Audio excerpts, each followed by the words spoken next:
Over the years, Helena and I have known each other for 23 years.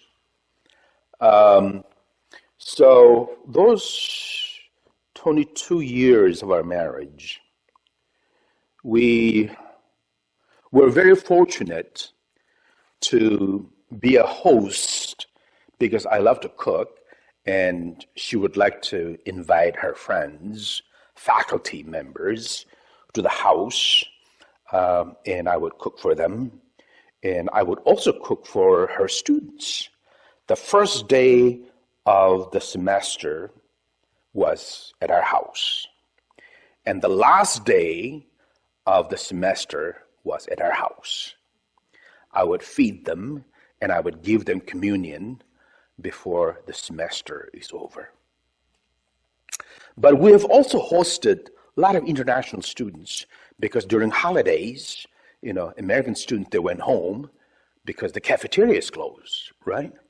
And so as international student would have nowhere to go, and so we would invite them, come to the house. And some would stay with us, but they will have food to eat. And so we fed them.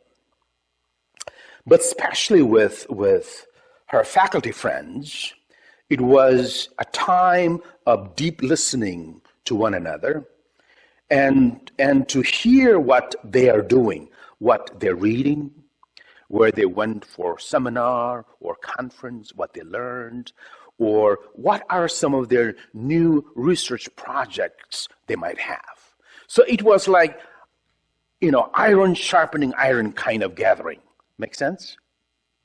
And then I would also invite some of my own clergy friends,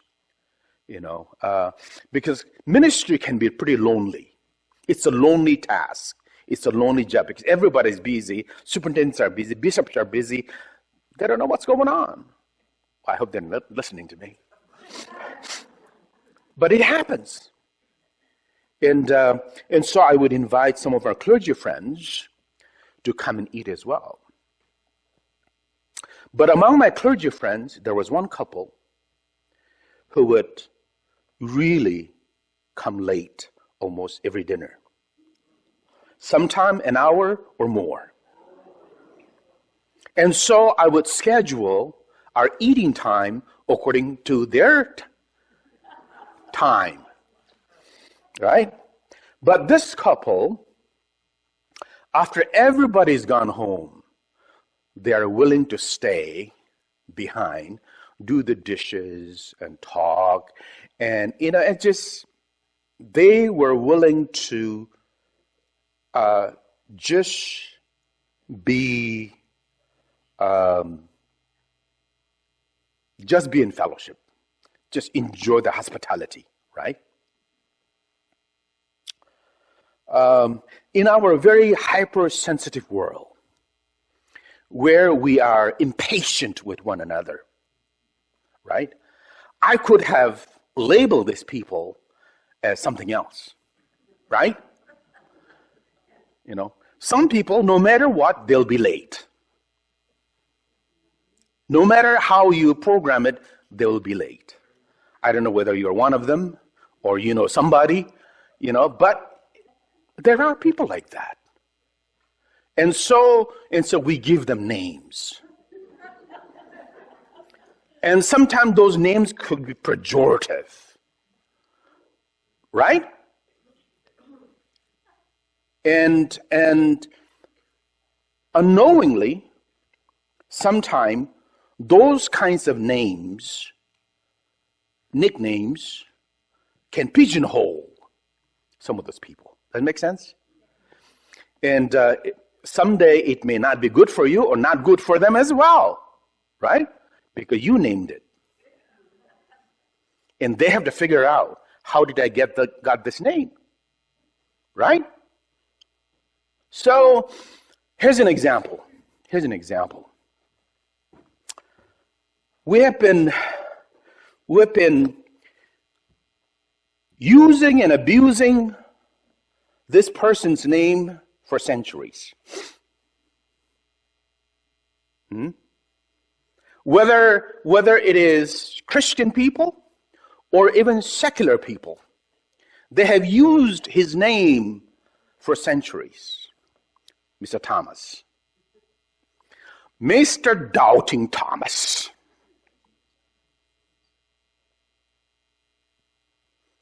We have pigeonholed this guy. Lackluster disciple of Jesus, some people call it. In our conversation between each other, if you expressed some kind of disbelief, somebody will say, don't be doubting Thomas, right? Or if you have some kind of reservation, they will say, well, I'm the doubting Thomas in the group, right? We just confess that. We acknowledge that I am not jumping into this quickly. I want to be on the periphery and see what would happen. But even secular people, politicians who knows nothing about Thomas, will also use the doubting Thomas, that phrase, right? Yeah. But do you know, but we don't know a whole lot about this guy. There's about 3 different scripture passages in the New Testament that talks about Thomas. But somehow, we have labeled this guy as doubting Thomas. I don't know who invented that. I'm not sure. But we somehow abused this guy for all these years. And but you know, when you read the gospel, Jesus never ever said to Thomas, you doubting Thomas, right? You won't find it. Neither the disciples, his buddies, never ever said in the gospel, fellows, if we agree to do this, I just want to let you know, Thomas is not going to come on board. There is no verse in the New Testament, in the gospel, where his own buddies was doubtful about his position. But somehow, we think he's doubting Thomas. Does it make sense? Yeah. And I have great sympathy for this guy. I have empathy for this guy because I can see myself in him. I say sometimes, I don't think so. Right? I'm sure you've heard me say, unless I see it, I'm not on board. Right? Have you done that? Do you say that? So would it be proper to tell you, to name you as you doubting Patty? You know?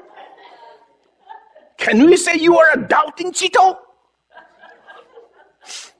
Right? We don't. But somehow, Thomas, said one time, if I don't see it, I won't believe it. He did not say, I do not believe in resurrection, right? He never said that.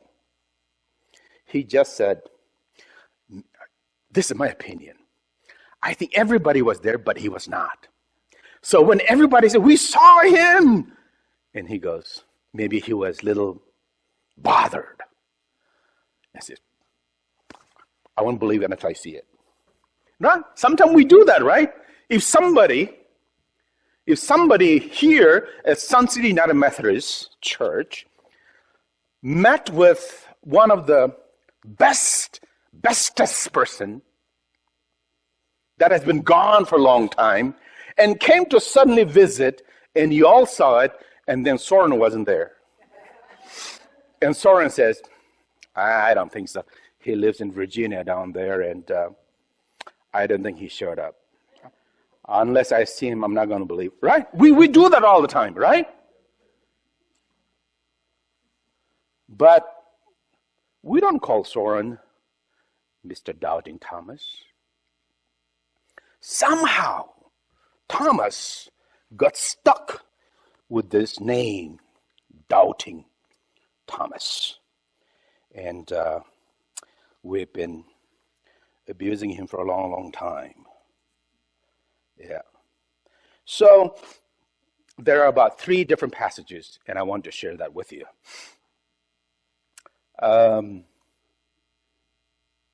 So he is one of the twin, and we don't know who his twin is.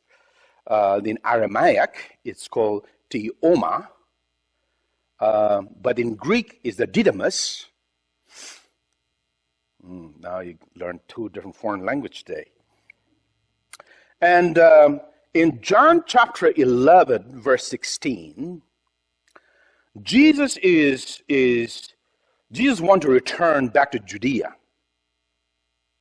where he was almost stoned to death. And he wants to go. And other disciples are saying, not a good idea. And Thomas says, if he goes, I think we should all go. And we should all die. Does he sound like a doubter? No. He's more assertive. If he goes, I think all of us should go with him. If they killed him, I think we should also put our life before him. In this verse, he is nowhere doubting the action he was willing to take. A couple of years ago, we have guerrilla movement like the Philippines. In the Philippines and the South, there's a lot of guerrilla movement, insurgency movement, right? So there are insurgency movement. Oh, I don't know. There are so many groups. And they all have AK-47 and all kinds of guns they get from places. And I wrote an article about why, because Nagas are all Baptists. They're all faithful, good Baptists. And so I wrote something about why one Baptist want to kill another Baptist. So they didn't like it. They didn't like my article. So when Helena and I arrived one year, my life was on the line. They want to kill me. So everything we planned, we canceled it. That's the year I got my doctorate. And so family was so excited, they will have a reception for the family and celebrate your achievement. And so we canceled that. And then my family said, wherever you go, we will all go together. Did you hear that? They said, wherever you go, you are not going alone. We will go with you. If you die, we all die. I'm sure they will not shoot all of us. And therefore, that's what Thomas is saying to Jesus. He is saying to his disciples, his friends, if he goes, we must go as well. I like that. I don't think he's really a doubting Thomas. And then in John chapter 14, Jesus is talking about that he's leaving them. I am going to prepare a place for you, that passage. And Jesus said, but where I'm going, you cannot come. Jesus already created some doubt here. You cannot come with me. And so Thomas says, Hey, stop it. What do you mean we cannot come? What do you mean you're going to a place that we cannot come? We cannot see you. That's not a good idea. Right? That's what Thomas said. We need to know. And Jesus said, I am the way, the truth, and the life. No one comes to the Father but by me. That's the passage. That doesn't sound doubting, is it? He's asserting himself. What do you mean? We've been with you all this time. We've given you everything. And now you are saying you're going somewhere that we're not going to see you. We cannot even come with you. That's a bad idea. See? He is basically trying to ascertain, trying to figure out, and asking the question why. Not that I doubt you. So, he's not a doubting Thomas. Okay. Then, in verse 25, in our passage today, he did not say, I do not believe in resurrection. So, you remember Martha and Mary had a brother whose name was Lazarus, and Lazarus was dead, right? If you read that passage, Thomas is sitting there. He is watching everything that is going on. So, in other words, Thomas witnessed the resurrection of Lazarus. When Jesus said, Lazarus, you come out. I don't know whether he came out like this or he walked. I don't know. But Lazarus came out. And Thomas was right there. He witnessed the resurrection, coming back to life of this man called Lazarus. So we cannot say he does not believe in resurrection. We cannot say he really doubts that it happened. He was there. Maybe he was just jealous, like I said before. Maybe he was just saying, if you say you saw him, I need to see him. Put my finger in the wound. I want to see his side, and I want to put my hands in it. That's a pretty logical, way of saying, I want to really see it. It really doesn't say that he was really doubting the resurrection of Jesus. But somehow, we are all guilty of saying to this guy, or somehow we pigeonholed him, and now all of us tell him he's a doubting Thomas. But I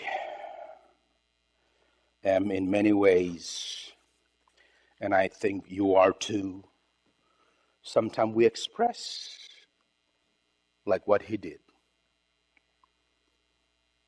I'm just not going to jump in and believe whatever you are saying. I need to see it to believe. I need to understand the belief. I do not comprehend what's going on, and therefore I will not believe what you're saying. We do that, right? Or am I the only one here? See, we all do that. And so I think what I'm trying to say is, let's not criticize too much this poor guy, but let us try to put ourselves in his shoes and wonder.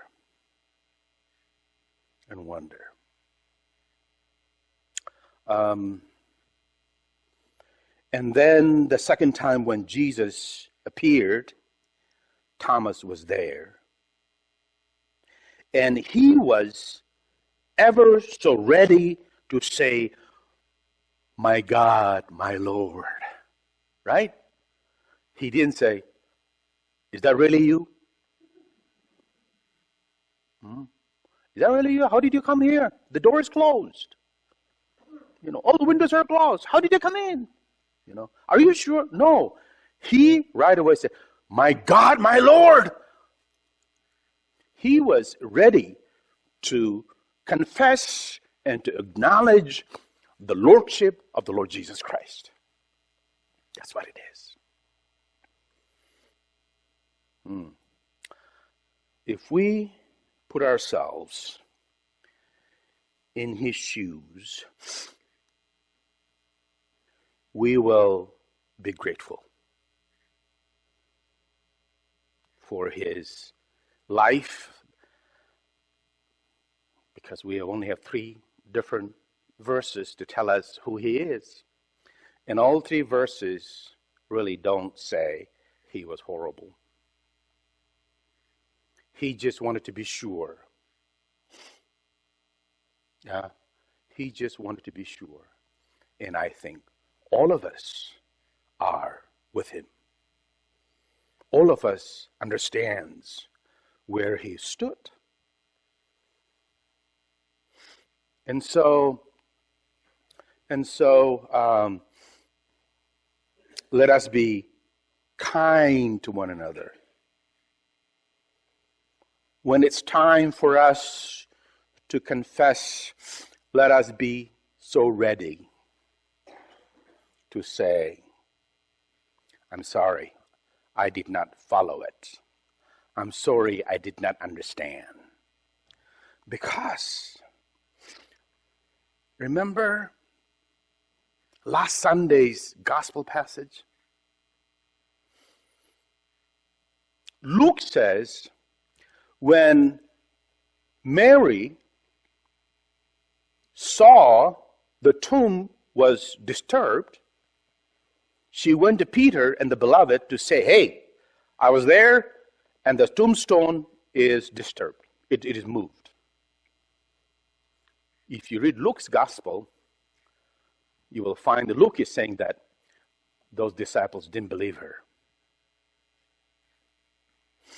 In John's gospel, they did not understand what Jesus spoke about. That's what it says. And so they went home. But Mary stood there. Right? You remember that? Mary stood there and she was crying. That means those disciples did not believe either. Make sense? But we don't call them doubting Thomas, do we?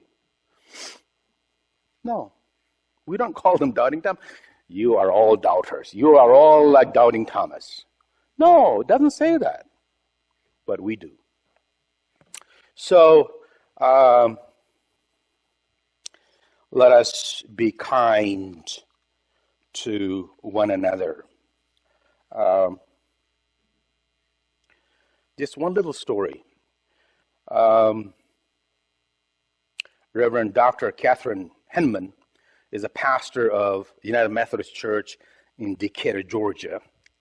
Her background is she's a scientist. She's a scientist. And she got a call to ministry and became a reverend.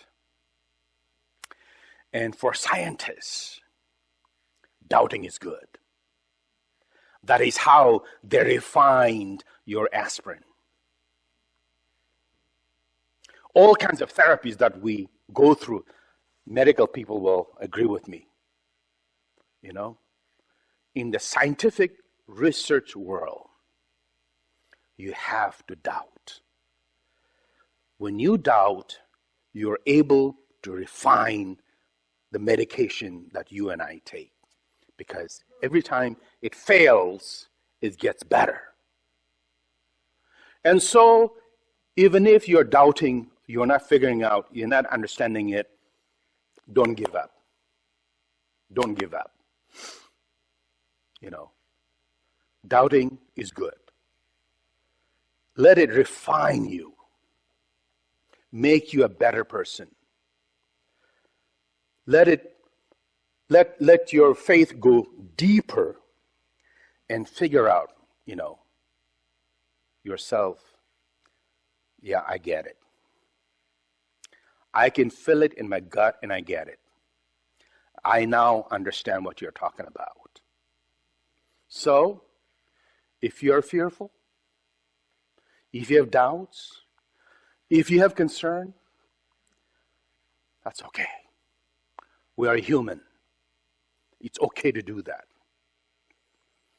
The only thing I say is, don't give up.